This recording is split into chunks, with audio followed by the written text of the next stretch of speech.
A reading from the book of Joshua. Now after the death of Moses, the servant of the Lord spake unto Joshua, Moses, my servant, is dead. Now therefore arise, go over this Jordan. 40,000 prepared for war went before the Lord unto battle, into ye plain of Jericho. So the people went up into the city, every man straight before him, and they took the city.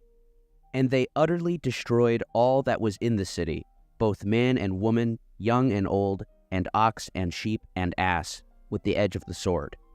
They burnt the city with fire and all that was therein. The book of Joshua is required reading in Israeli schools today. The book holds an important place because in its pages many people think that a precedent can be found for the establishment of Israel as a nation. The book of Joshua provided the muscular and militaristic dimension of conquest and the annihilation of the Canaanites and other ancient peoples that populated the Promised Land. Hi, my name is GDF, and you can probably tell by the direction that this video is going in that I'm not very advertiser-friendly. For that reason, I rely completely on my patrons, subscribers, and donations.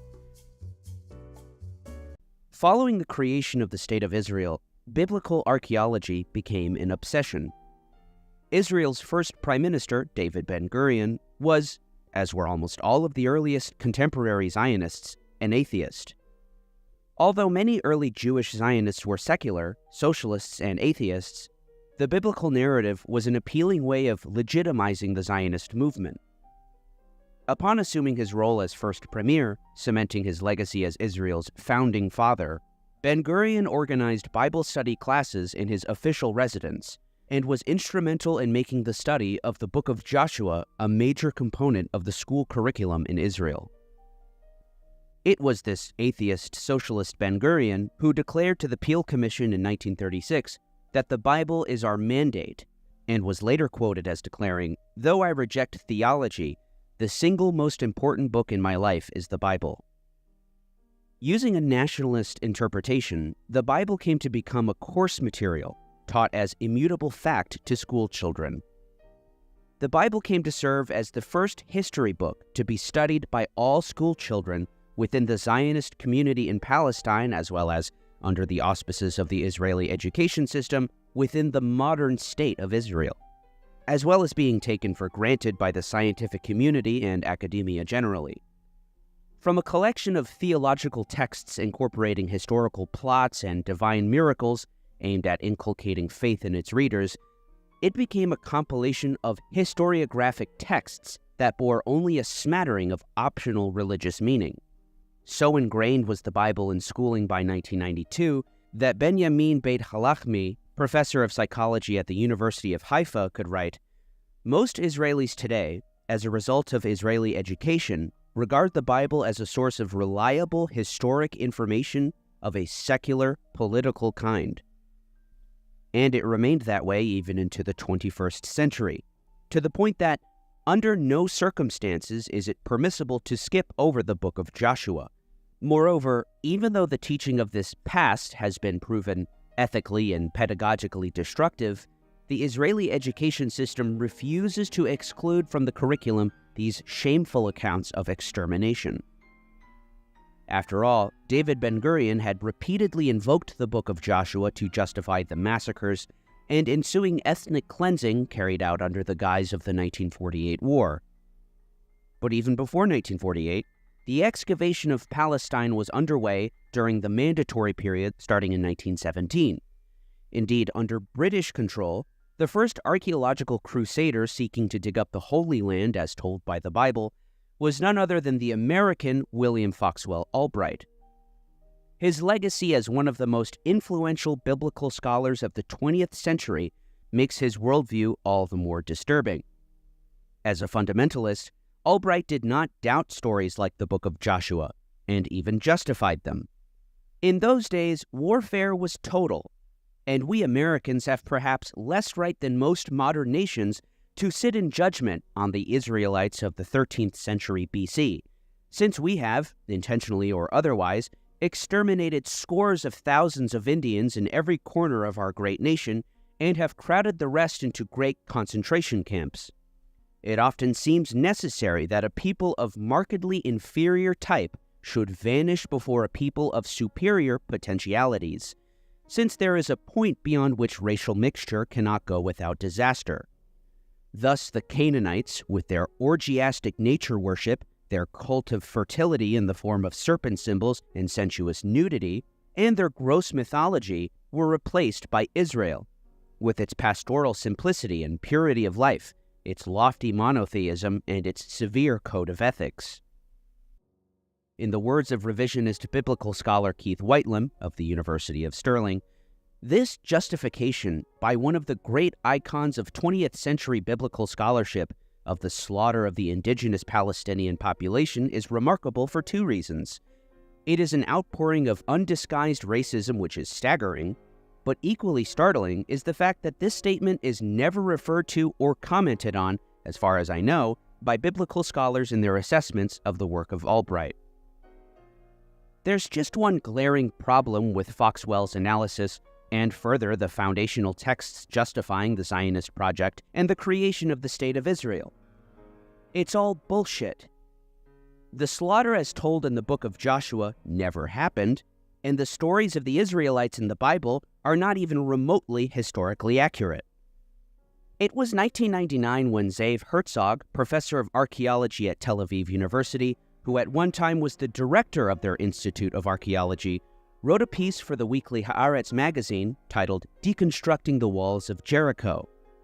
His words were difficult ones for biblical literalists.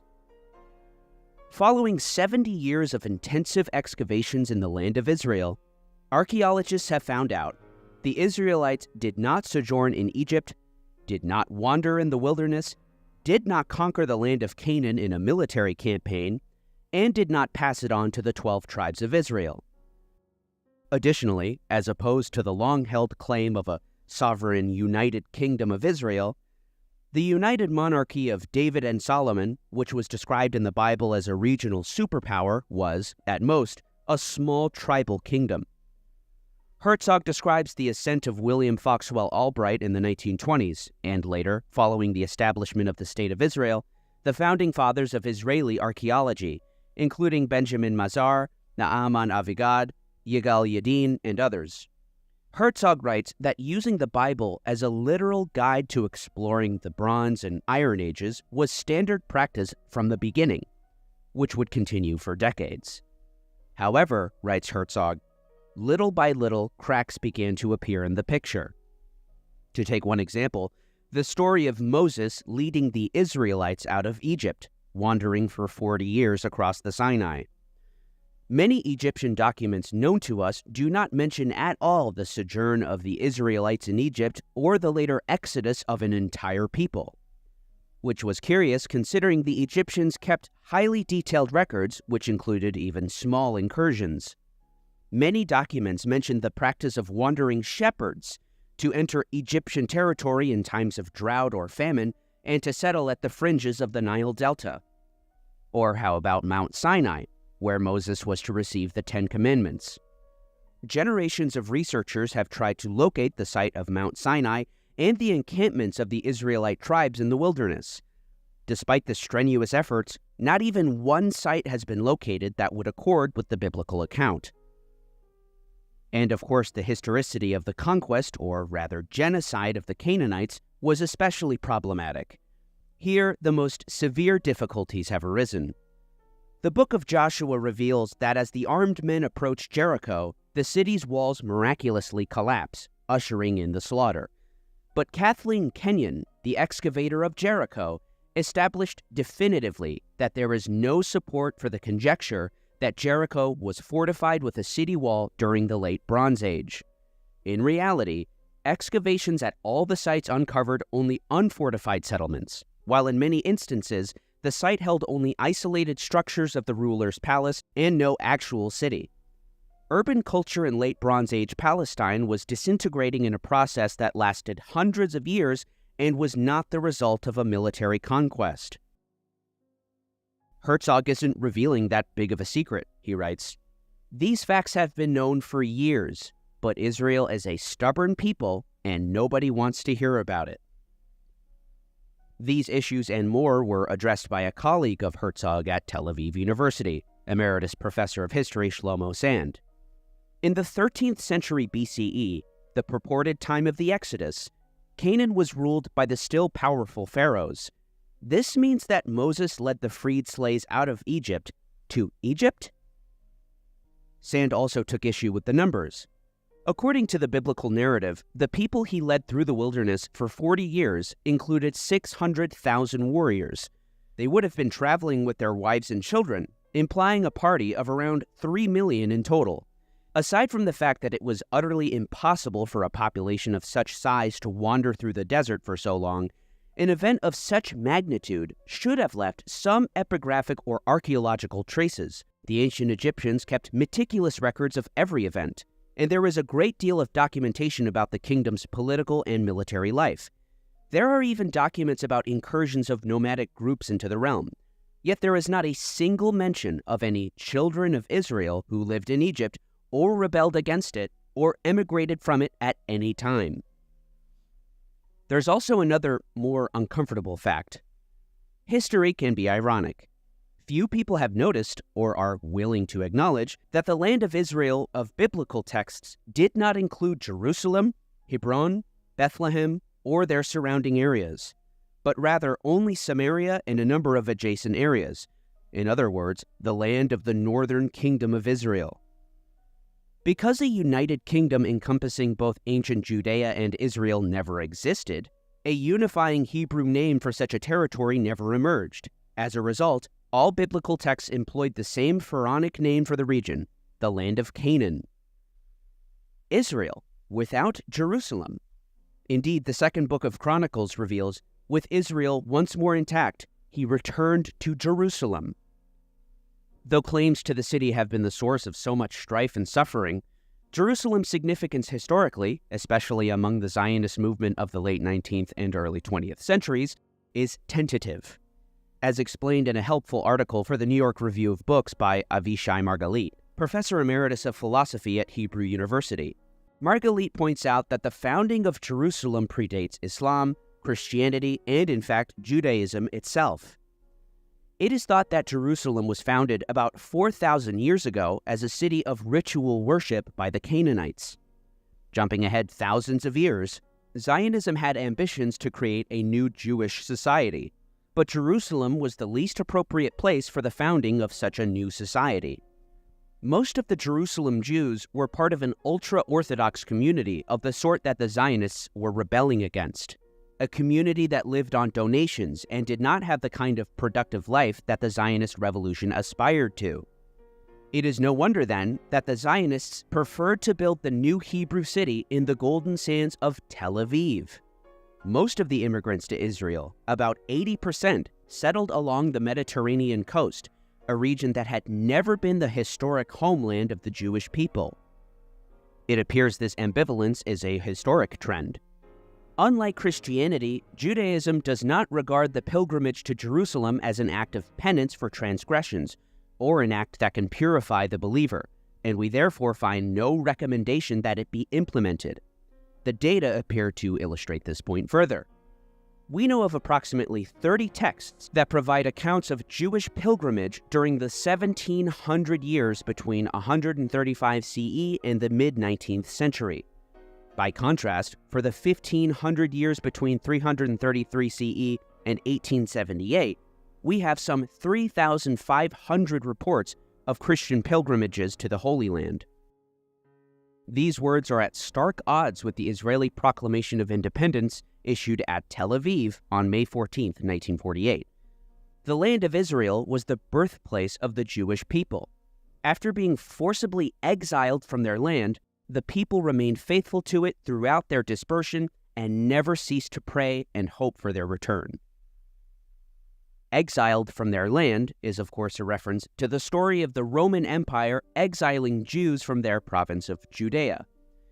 This foundational myth is the source of the theory that the Jewish diaspora the world over can trace their ancestry to Palestine. Therein lies their claim to the land and the reason why Jewish immigrants, wherever they may be, are said to be returning to their homeland when moving to Israel. Authoritative experts on Jewish history take issue with this theory, to put it plainly, not least of which being Israel Yuval, professor of Jewish history at Hebrew University. From his The Myth of the Jewish Exile from the Land of Israel, the Romans, like any victorious army, customarily took prisoners, but they did not have a policy of exiling conquered nations from their lands. According to Josephus's probably inflated figures, 1.1 million were killed in Jerusalem, and about 97,000 were captured. Many of these met their deaths in battles with animals and in circus entertainments. Others died of hunger. But otherwise, the Jews were left in place. They emigrated from the land of Israel during the first centuries of the first millennium in a slow and gradual process, and not as the result of an intentional policy on the part of the Roman and Byzantine authorities. The myth remained and was given credence when, in the 4th century, Orosius, reviewing the data found in Josephus regarding 90,000 Jews taken captive in Jerusalem, concluded that these prisoners, who, according to him, were scattered all over the world, were the founders of the Jewish diaspora in general. Tel Aviv University's Shlomo Sand further takes issue with Josephus's estimate of 97,000 captured. There was no such metropolis in the little kingdom of Judea. A cautious estimate suggests that Jerusalem at the time could have had a population of 60,000 to 70,000 inhabitants. But most problematic of all, nowhere in the abundant Roman documentation is there any mention of a deportation from Judea, nor have any traces been found of large refugee populations around the borders of Judea after the uprising, as there would have been if a mass flight had taken place. Hebrew University's Avishai Margalit's views of the supposed exile are also worthy of attention. The claim that a Palestinian Arab descended from the early Jews is no less probable than that of, say, Menachem Begin or Golda Meir. In the popular and ahistoric version of Jewish history, the destruction of the Second Temple is linked with the exile from the land, but a considerable part, perhaps even a majority, of the Jewish people already lived in the diaspora before the temple was destroyed. And after it was destroyed, the size of this diaspora did not increase very greatly. Most of the Jews who survived the Romans' destruction of the country remained in Palestine. It is not particularly far-fetched to conjecture that they were the ancestors of those inhabitants who accepted Islam many generations later. A conclusion echoed by Noor Masalha, formerly the director of the Center for Religion and History at St. Mary's University, now with the School of Oriental and African Studies at the University of London. It would not be unreasonable to argue that the modern Palestinians are more likely to be the descendants of the ancient Israelites and Canaanites than Ashkenazi Jews, many of whom were European converts to Judaism. Certainly historically, in contrast to the myth of exile and return, many of the original Jewish inhabitants of ancient Palestine had remained in the country but had accepted Christianity and Islam many generations later. A view at one point held by Israel's earliest leaders, including David Ben-Gurion himself, if it can be believed. Writing in collaboration with Yitzhak Ben-Zvi, Israel's longest-serving president, the pair published a book-length study titled The Land of Israel in the Past and in the Present. Speaking of the Palestinian farmers, or fellahin, the fellahin are not descendants of the Arab conquerors, who captured the land of Israel and Syria in the 7th century CE. The Arab victors did not destroy the agricultural population they found in the country. They expelled only the alien Byzantine rulers and did not touch the local population, nor did the Arabs go in for settlement. Even in their former habitations, the Arabians did not engage in farming. They did not seek new lands on which to settle their peasantry, which hardly existed. Their whole interest in the new countries was political, religious, and material, to rule, to propagate Islam, and to collect taxes. Further, despite the repression and suffering, the rural population remained unchanged. Indeed, the erasure of history regarding the myriad kingdoms, namely Himyarite, Khazariya, and Adiabene, whose rulers converted to Judaism, was essential to the Zionist project from the very beginning. I would be remiss not to observe how this notion of the global Jewish community as a single ethnicity resembles the darkest days of European nationalist thinking. Daniel Goldhagen's ultra-famous Hitler's Willing Executioners notably addressed European and especially German anti-Semitism head-on in the book's first chapters. Notions of Jews being a nation were bandied about in the anti-Semitic literature. The definition of the Jews that was to emerge in the second half of the 19th century from the confusing fray of conceptualizations, namely that the Jews were a race, were given voice already in the first half of the 19th century. If the claim to the so-called Holy Land isn't a religious one, as the secular Zionist movement and its progenitors claim, then the alleged historic claim lies firmly with the idea of an ethno-nationalist claim via blood and soil.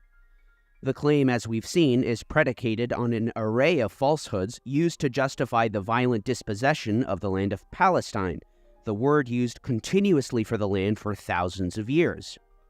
First documented in the late Bronze Age, about 3,200 years ago, the name Palestine is the conventional name used between 450 BC and 1948 AD to describe a geographic region between the Mediterranean Sea and the Jordan River and various adjoining lands.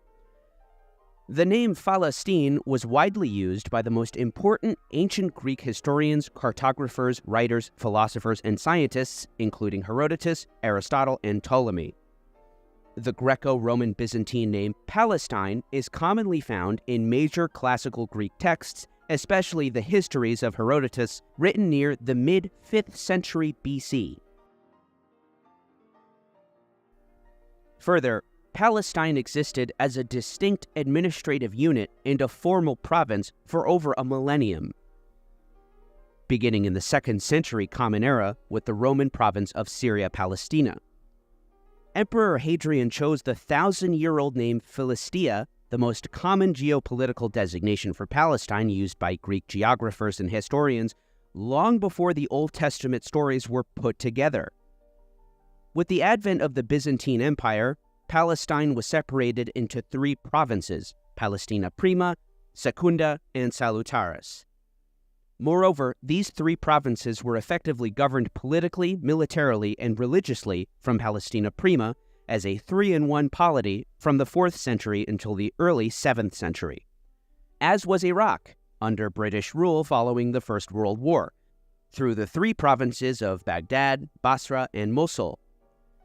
As the Rashidun Caliphate began their rule in the 7th century, the name remained as the province of Jund Filastin for 4.5 centuries before being interrupted by the Crusades. With the Crusaders defeated by the Mamluks, the name was revived where it was the land of Filastin throughout the Middle Ages and well into the 20th century. To provide you a woefully incomplete timeline, a map containing Palestine by the cartographer Muhammad al-Idrisi exists circa 1154. We have additionally a map of Palestina from 1320 by Marino Sanudo.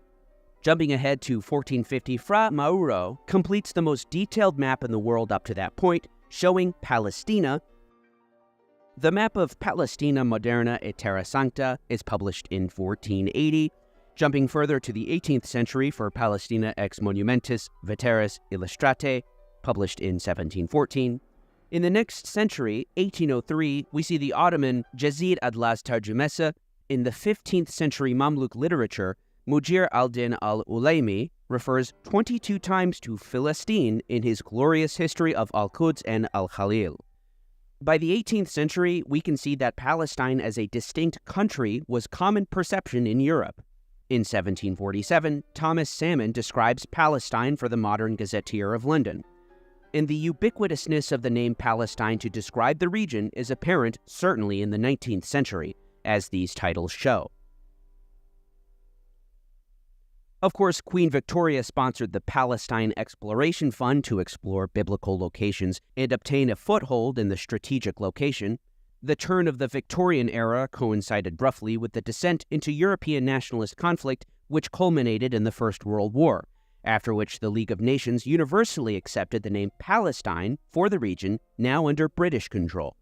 And so the British military governor Sir Ronald Storrs established the Palestine Archaeological Museum. The British Mandatory Government of Palestine produced Palestine passports, currency including the Palestine pound, and postage stamps. The colonial police force was named the Palestine Police Force. The government-owned railway company would be Palestine Railways, as well as the Palestine Sport Federation and Broadcasting Service. It wasn't just the British, of course, but also the First Zionist Congress, with their Basel program calling for the establishment of a publicly and legally secured home in Palestine for the Jewish people back in 1897. The Zionist settlers established the Jewish Agency for Palestine, the Palestine Post, the Palestine Office, the Palestine Orchestra, the Anglo-Palestine Bank, the Palestine Electric Company, the Palestine Water Company, the Palestine Mortgage and Credit Bank, Automobile Corporation. Of course, later on, a systematic renaming of the destroyed villages, a result of the Nakba, or catastrophe of 1947 to 1949, entailed the renaming of place names, often arbitrarily, using a revived modern Hebrew language. Indeed, a 1956 committee report of the official Government Names Committee, set up in 1949 by Ben-Gurion, to rename Palestinian towns, states that a decisive majority of the names were determined by mimicking the sounds of the Arabic words, a partial or complete mimicking, in order to give the new name a Hebrew character, following the accepted grammatical and voweling rules. Said longtime Defense Minister Moshe Dayan, Jewish villages were built in the place of Arab villages. You do not even know the names of these villages, and I do not blame you, because geography books no longer exist. Not only the books do not exist, the Arab villages are not there either. There is not a single place built in this country that didn't have a former Arab population. Detractors of Palestinian history, who apparently totally dominate the Western narrative of the region's history, will challenge the legitimacy of the Palestinians' indigenousness to the land by claiming that there was no sovereign kingdom of Palestine before 1948, or that there was no such thing as a Palestinian, a claim made famous by Prime Minister Golda Meir, birth name Mabovich, an immigrant from Ukraine. But not all states, it seems, are held to this standard. After all, the term Ukraine was apparently first recorded in the year 1187, or 16 centuries after Herodotus's histories. Additionally, the use of the term Ukrainian, according to the Ukrainian Research Institute at Harvard University, was a term of relative obscurity as late as the 19th century. Ukraine, at various points in its history, enjoyed only brief and fleeting periods of relative autonomy, though under the thumb of the Polish-Lithuanian Commonwealth and especially Russia. Though in the Western world, the sovereignty of Ukraine is very much not in question. Their claim to nationhood and their right to live free of foreign domination and destruction are seldom challenged. The reality is a grim one, that a modern European ethno-nationalist ideology utilized religious mythology and symbolism unfounded by the actual historical record. The shift from a deeply unpopular fringe group to a powerful entity with the backing of the British Empire culminated in the bloodshed that erased hundreds of whole towns, literally wiping them off the map, and depopulating the area of the new state of Israel of some 750,000 people. More were to come in subsequent bloodbaths. That the religious and furthermore empirical justification of this slow ethnic cleansing and ongoing genocide of the indigenous people, the Palestinians, is fraudulent is one of history's most cruel insults. Regular viewers of my work will know that recently I've been hard at work producing a series on the Israel lobby. This volume you're watching now is the first of a series on Zionism. The Nakba and all its horrors will be the subject of the next one, and it will be my most important video yet, by far.